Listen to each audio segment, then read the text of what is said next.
Hello, Foxy listeners, and welcome to episode 184.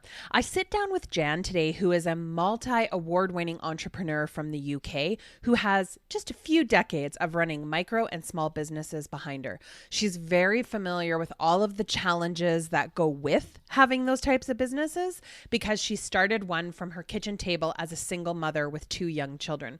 So she has overcome tons of obstacles to build that into a multi-million-dollar turnover business. And she's here to talk to us today about, do you need a plan B? So let's dive in.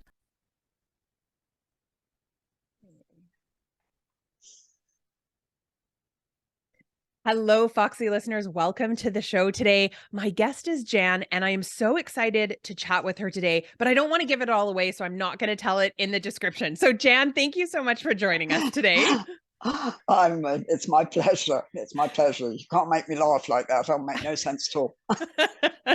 So we were kind of talking a little bit beforehand that we had sort of been stalking each other a little bit before this interview. So for those who haven't had the pleasure of meeting you or kind of being exposed to you online, give us a little bit of background about yourself.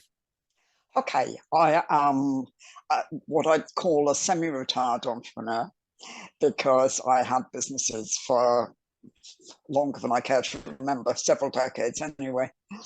And these days I'm an author and I write all about entrepreneurs, entrepreneurship, and I'm just about to have two books out. I've got one and the second one is out shortly. So yeah, that keeps me busy, but I'm very passionate about supporting other entrepreneurs. I did it all my life in various campaigns, and I now do it by my writing. So that's what I'm all about.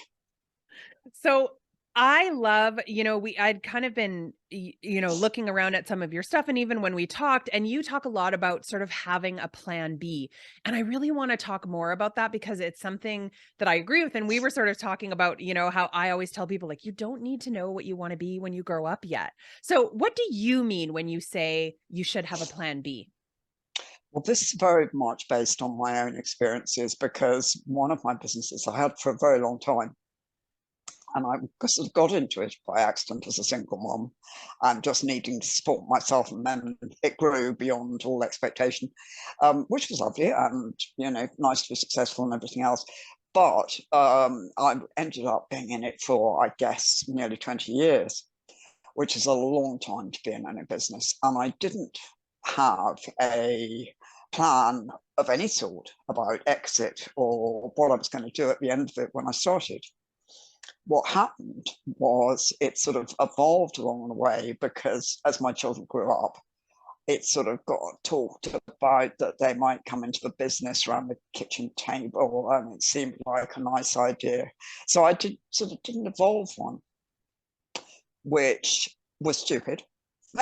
Basically, um, because it meant that later on, after they'd both worked there for a while, and my son for quite a long while, I we all decided that that wasn't good for them, and so it was back to me again, and it left me in this situation of, oh, what am I doing with this thing?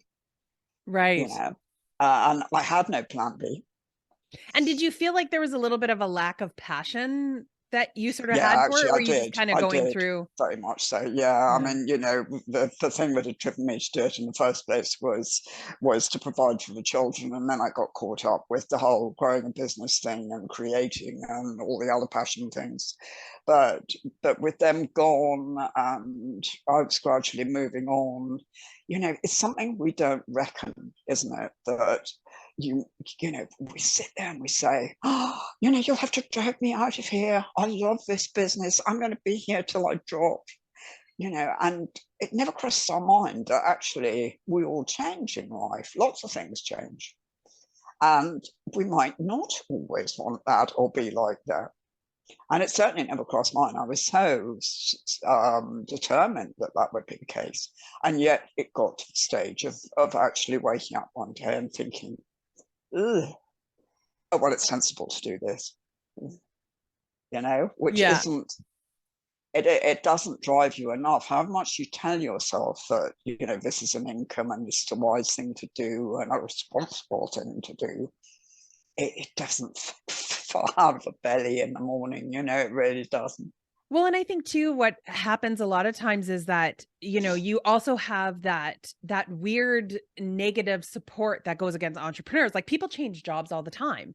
They try to build Yeah, themselves or they grow, they want to go to a different position or another company that, makes them more fulfilled and nobody kind of bats an eye at it. But for entrepreneurs, we're like, especially if the business is doing good, and I was in this situation that people are sort of like, what are you doing? Like it's successful. Why would you leave? And you're kind of exactly. like, well, do I have to stay here forever? Like, I just don't want to be this anymore. Yeah, Like, I want it to be can a feel like a fireman now. life sentence. Yeah, Yes. right. Like, I want to grow to something else. Yeah. Yeah. So when did the sort of light bulb go off that you were like, maybe I need a plan B? Like maybe there can be something else. There should be something else. Well, indeed. I mean, I think I started learning a lot more about business because I had more time, not being a full-time mother anymore. And so rather belatedly, I went on all sorts of courses and started soaking up stuff about entrepreneurship in general. And that intrigued me because I got fired up again. And I thought, this is really fascinating, but it still doesn't solve the fact that I'm stuck in this thing I'm not in love with anymore. And so at that point, I thought maybe I should sell it. And of course, I hadn't done what is sensible to do. And one of the things I would advise, is one of my sort of top three pieces of advice, which is learn how to sell a business, even if you don't want to. And so if you do that, you go into it very much with two hands tied behind your back. And it's very difficult in so many ways. You're a walking gift to every shark out there. Not I'm saying by any means every conversation I had was with sharks, but you certainly are, and I Mm-hmm. certainly did have a few. And it's scary stuff. They talk about heads of terms and contracts that are going to last and could catch you up in 10 years time, and you hear horror stories, and it's something that unless you actually know what you're doing, it makes you want to run away. And do you want to take this on? Where's the out? Yes, it might be worth some money, but Yeah. horrible It might stuff. be easier just to close and walk away. Yeah, exactly, which is crazy when it's worth a lot of money in theory. So yeah, so that started me. Shall I sell it? No, I won't. Shall I sell it? No, I won't. Which I did, driving everybody, including people who were trying to buy, absolutely crazy, for about 4 or 5 years. Not absolutely disgracing myself and thinking, I do want out and I don't want out. Yeah. But most of all, it was becoming clearer that I did. I was just afraid of how I was going to get out and what was the best plan. And that's one of the reasons that I liked coming on and talking to you about this subject, because I wouldn't want anybody to be in that position. And I see people all the time, other entrepreneurs, exactly that, stuck. And then, oh, well, I got an offer for my business. So I talked to them and it was absolutely ridiculous. And they didn't know what they were talking about. And they probably did, actually. Yeah. You don't know anything about it. And that's quite a normal deal. Well, and Sorry. especially if you're, that sometimes we value the emotion part of the business It's huge. at a Yeah. higher rate. And also, especially for being in a business for as long as you have, I imagine too, like then you're watching somebody else do it. And that can be hard, right? Because you're kind of going here, like here's like my baby, Yeah, treat it good, and then you're like, God, I don't know if they're gonna do this right. Like exactly. Yeah, and it's gonna end up particularly being drinking. very much so. Being a creative by nature, I'd quite fallen in love with the process of creating products. And that was a bit I really didn't want to let go of. And I kept on saying to them, oh, well, yeah, I'm really interested and I'd like to do this deal, but can I just do the next, sort of seasons, what have you? And I say, is it worth it? You could go and do this somewhere else. It's a crazy way to stay. But you're right, you do get hooked on certain aspects, but it doesn't make a whole. Yeah. Well, and I think what happens a lot too is, I felt like this when I had a retail store is nobody talks about it. There's, that there's so many people are so closed mouth about it, or like, oh no, I love my business, right? But until I was like it's really slow, until you almost like give them permission, then Yeah. they sort of say, yeah, like I just don't want to do this anymore, but how do I walk away? So if someone's sitting there in that situation and they're like, yeah, like I just want something else, I don't sort of know where I am, how do they start then to create that plan B? Well, I think it's a lot of it is about destroying the fear that surrounds it, and I don't think actually, as long as that fear is there, I don't think you can judge whether you want to be there in a funny sort of way, because the options of not being there are too frightening. Right. And so it's not a fair equation. So yeah, very much so. I think the first thing to do is to find out and go and learn, not just chat to a few friends about selling businesses, but actually read some books, go on a course, learn your stuff about what the business might be worth, for example, and how the pay might be structured. The majority of payments for businesses tend to be in 3 tranches of money. You won't get it all up front. And what are you going to do for an income during that time? And what would you do if it didn't come through? Because normally or not normally, but certainly quite often, that's a point where things fall down because entrepreneurs get this offer for their business of X. And then they sit back and they think, but that might last me for 3 years, but I need to earn for the next 20 years. So I might as well hang on to business.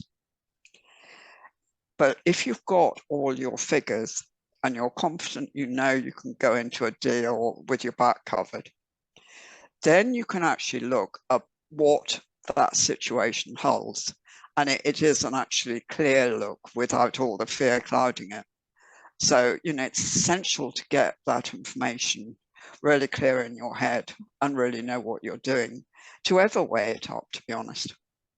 Yeah. And I found for me, like having something to go to when I was leaving one business, like that helped me because I had something to look forward to. So I was almost feeling more excited about like, ooh, Yeah. here you go. I have I other think things that to move on absolutely to. helps the emotional side. Yeah, no, I think you're Mhm. absolutely right, Tanya.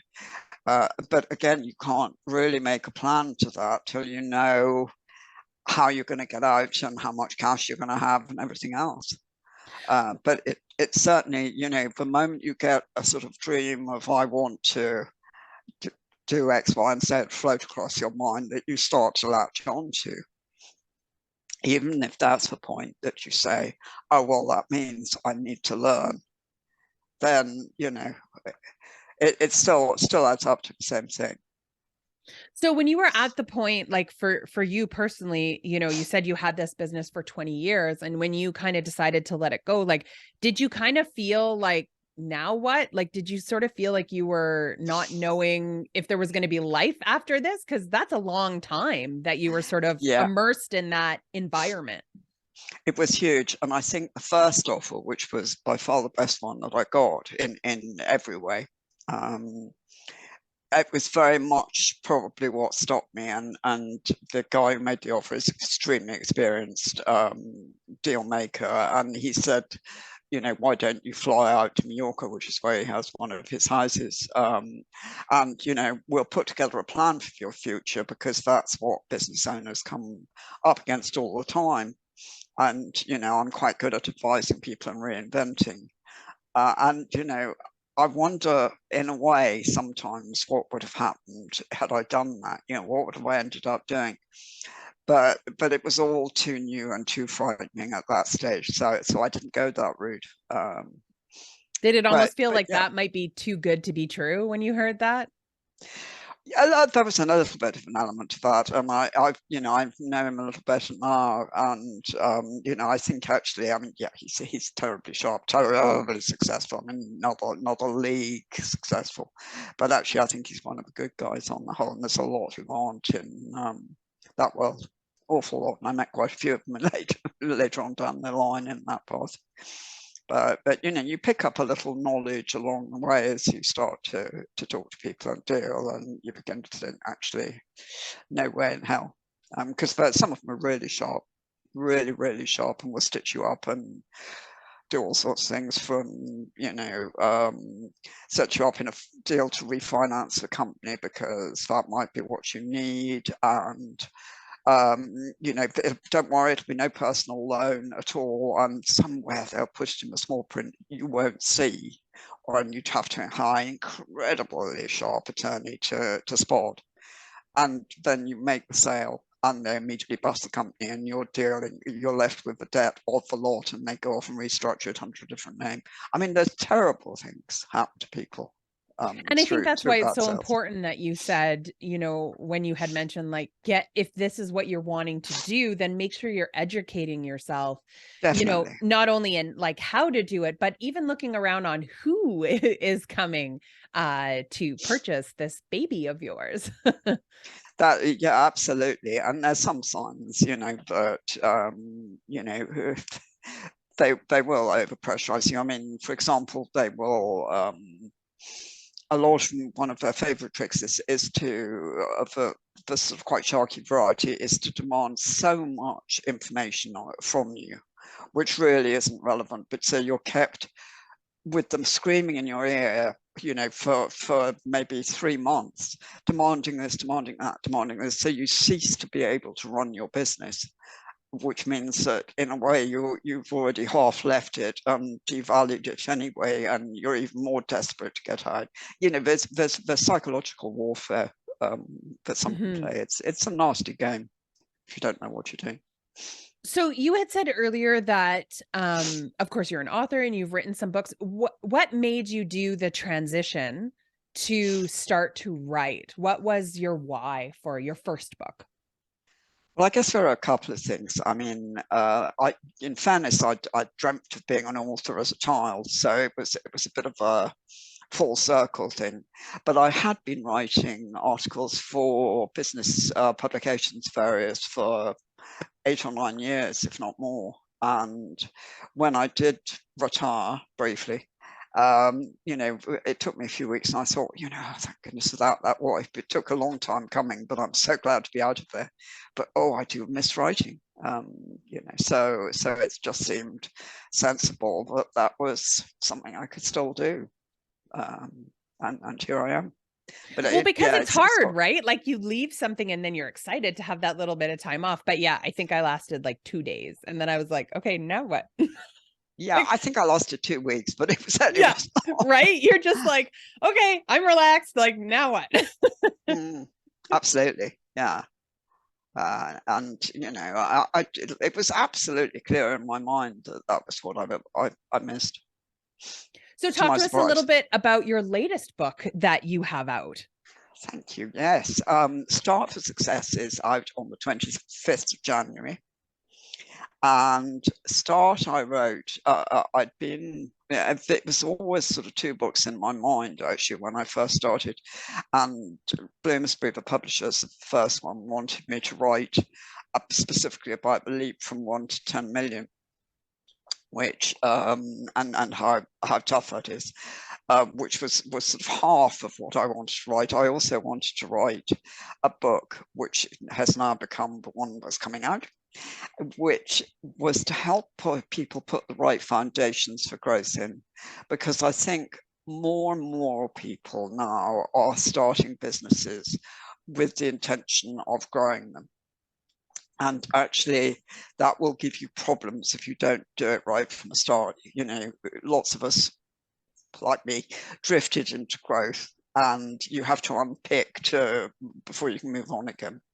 And that's quite normal, but it's an awful lot easier if you do it right from the start. Right. So yeah, I wanted to help people get businesses going. I think this is a moment where lots of people want to start businesses and be independent and be able to side hustle to make some more money, or to actually cope with being made redundant, or for whatever reason. There's so many more and more people wanting to start businesses now, and I wanted to be there to help.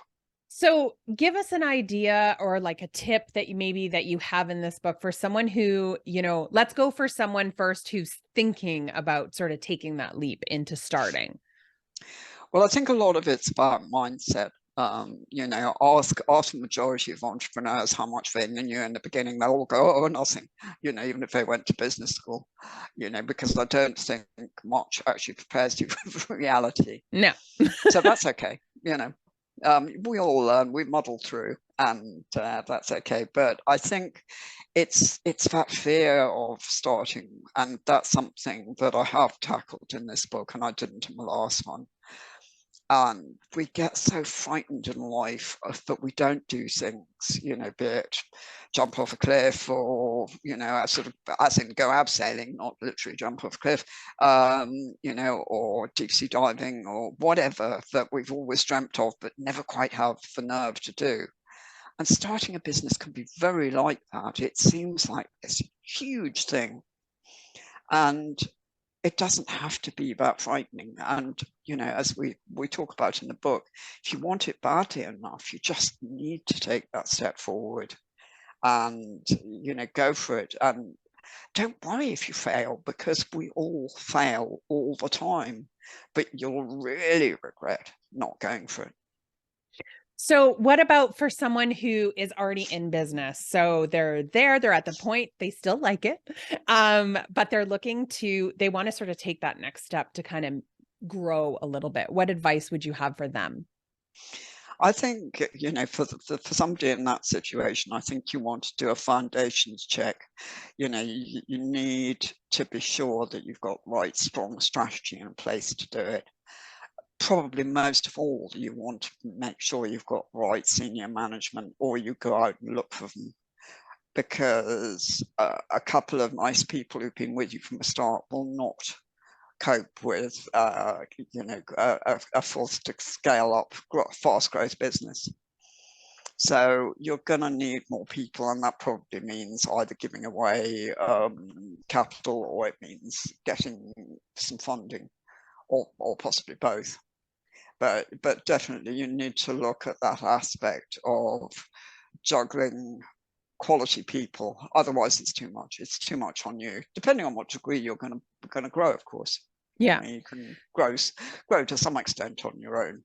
But I think that's a big thing that a lot of people don't realize is that, as you grow, not everybody grows with you, and that's okay, with your staff, and sometimes It's you do have to say goodbye.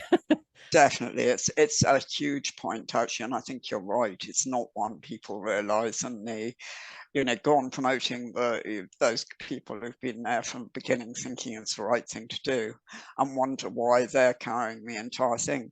But those people are not the sort of people who will grow with you, with the business. So tell us where, because I know there's probably a lot of people that are listening to this and kind of going, yeah, that's me. Like, are kind of raising their hand and going, I'm feeling all of this. I'm feeling everything that she said. So where can they go to learn more about you? Also, where can they go to find your book? Make sure you tell us about that as well. Absolutely. Well, the book is easily available. It's with Amazon, obviously, Barnes and Noble, usual suspects. But to make life easy, all the links are on my website, and I would love to hear from you there. My website is www. But it's jancavelle.co.uk. So just my name there and co.uk. So if you had one final piece of advice for people, what is sort of the one, go to either quote or thing that you're famous for constantly telling people, advice wise, what would that be? Well, I think because we've been talking about it, I think having a B plan is really important, but not just having a B plan, have the knowledge to action it if you ever need to. I love that.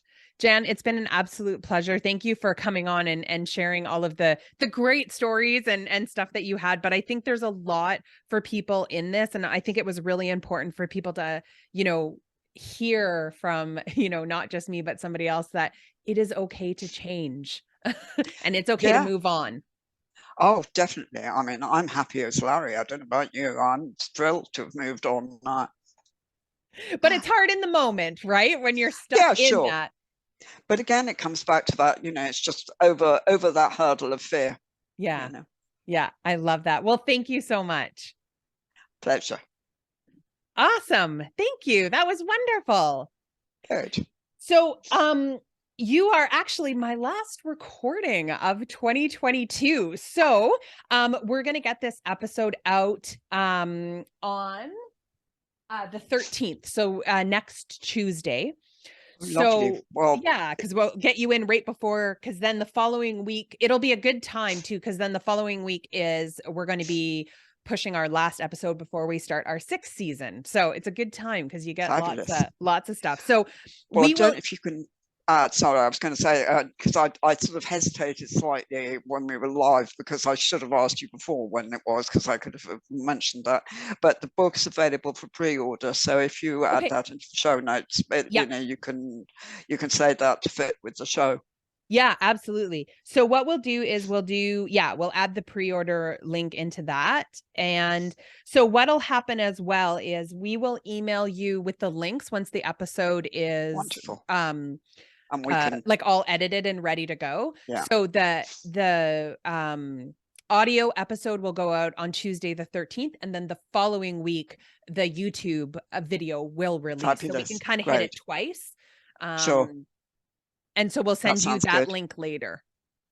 Fabulous. I'll put links on my site and do some. Perfect. Yeah, the 13th. Yes, I shall still be working. I'll just check. I do want to stop for Christmas sometime before Christmas Eve. Yeah. But The life of an entrepreneur, right? I know. Terrible habit of overwork still. Yeah. So is there But yeah, anything no, else of I course can we will. do to help you out? Sounds great. Sounds great. And yeah, like I said, I mean, I'm all ready to launch. There's a launch event coming up. You're very Okay. welcome, and if anybody wants to come to that, they're very welcome to sign up to that. I've got some fabulous speakers. Okay. And where would I find info about that? Because I can put that in That the. again is we're just building it, but it's mentioned on the book page on the Okay. website, and there Perfect. will be more information if I Okay. finish typing it up on that. So yeah, no, I'd Okay. love any of your listeners who would like to sign up for that Okay. Perfect. as We'll well. make sure that we promote that as well for you. Fabulous, thank you. You're welcome. Well, you have a wonderful day, and we'll be in And touch you. soon. Enjoy the warmer weather. I'm hoping. Fingers crossed. You too. Thanks, Take Jan. care. Bye. Bye. Bye. I really enjoyed having this conversation with Jan because it's something that I teach on and something that I come from experience. You know, when you're in that moment where you just feel like you really need help to understand where you're stuck and you don't really know what the next steps are to take. So I have created my EBT formula, and this is for those that want help figuring out what's not working, what's missing, and to be able to have a step-by-step action plan so that you can go ahead and start making the changes necessary to build more love and wealth in your business. So if you are ready to take your business to the next level, but you know you need guidance, support, and accountability, you're going to want to sign up for my EBT formula. The next course of it is starting in February of 2023. This is my year-long program where I take you through my full 5-step framework. This helps you to rebuild your business foundation, understand your numbers, finally know your true worth, increase your profits and revenue streams without increasing your time working. And I also give you customized roadmaps and one-on-one coaching and accountability so that you can make sure that this isn't just another course that sits on the shelf. So if you're interested, you want some more information, reach out. We only have 7 spots left available for this. So jump on a discovery call with me. I will be honest and let you know if this is what you need, if you need one of my other programs, or even if you just need somebody else. Because at the end of the day, I want your business to be successful, whether that's with me or with somebody else. So no matter what you're doing today, make sure you take time to have fun. Because as I always say, if you're not having fun, why are you doing it?